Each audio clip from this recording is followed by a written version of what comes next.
Tsikotsiko n'olo tsy ahoako, ko raha momba anao zalahy tsy asiako lage. Mety maro volambolagna mandalo agny, za nazo anao ny fidifity fatany.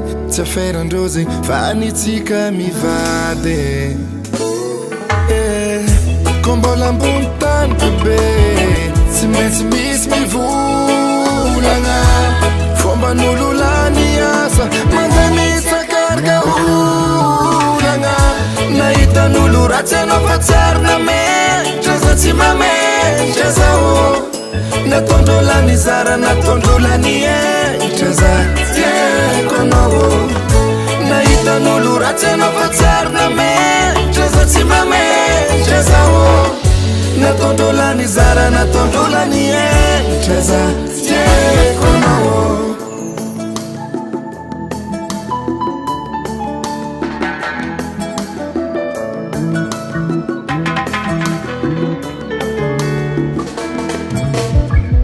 Nabotrabotra vadiko nataifiny, fa magnan'igny no tiavako izy igny. Asakasakan'olo malegny foreka. Za mitia olo tsy amsora, fa toetranazy tsara tsy avovidim-bola. Zay tsy tia mipetraka. Ko mbola ambony tany bebe, tsy maintsy misy mivolagna. Fomban'olo lany kabaro, mandeha mitsakarika olagna. Nahitan'olo ratsy anao fa tsy ary nametra, za tsy mametra zao. Nataondreo lany zara, nataondreo lany entra, za tieko anao. Nahitan'olo ratsy anao fa tsy ary nametra, za tsy mametra zao. Nataondreo lany zara, nataondreo lany entra, za tieko anao.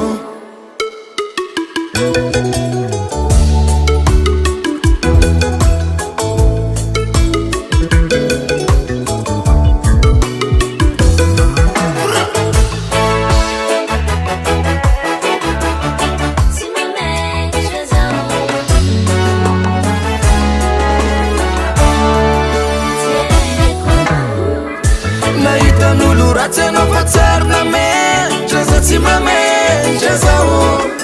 Nataondreo lany zara, nataondreo lany entra, za tieko anao.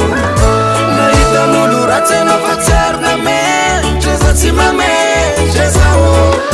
Nataondreo lany zara, nataondreo lany entra, za tieko anao. Davalt Record.